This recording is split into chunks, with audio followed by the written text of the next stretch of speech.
નમસ્કાર દર્શક મિત્રો, હોટલાઇન ન્યૂઝમાં આપનું સ્વાગત છે।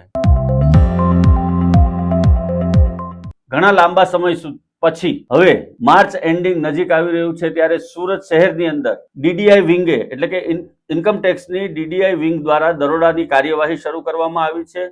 સુરત શહેરના જાણીતા એવા લક્ષ્મી ડાયમંડ ગ્રુપના વસંતભાઈ ગજેરાને ત્યાં ડીડીઆઈ વિંગે તપાસ શરૂ કરી છે। એની સાથે સાથે લાઇઝનિંગનું કામ કરતા જે દલાલો છે એમને ત્યાં પણ હાલમાં તપાસ ચાલી રહી છે અને આ તપાસ દરમિયાન કરોડો રૂપિયાના વ્યવહારો હાથ લાગે એવી પણ એક સંભાવના છે। જે પ્રમાણે સૂત્રો વિગતો આપી રહ્યા છે એને જોઈએ, સુરત ડીડીઆઈ વિંગ દ્વારા સપાટો બોલાવવામાં આવ્યો છે અને શહેરના જાણીતા મહાકાલ ગ્રુપના અનિલ બગદાણા સહિતના ભાગીદારો તરુણ ભગત, પ્રવીણ ભૂત અને લક્ષ્મી ડાયમંડના વસંત ગજારેને ત્યાં ઇન્કમટેક્સ દ્વારા સર્ચ શરૂ કરવામાં આવ્યું છે। ઇન્કમટેક્સ ડીડીઆઈ વિંગના સંખ્યાબંધ અધિકારીઓ અને કાફલા સાથે આ તમામને ધંધાકીય સ્થળો, રહેણાંક અને પ્રોજેક્ટ પરના વ્યાપક દરોડાની કાર્યવાહી હાથ ધરવામાં આવી છે।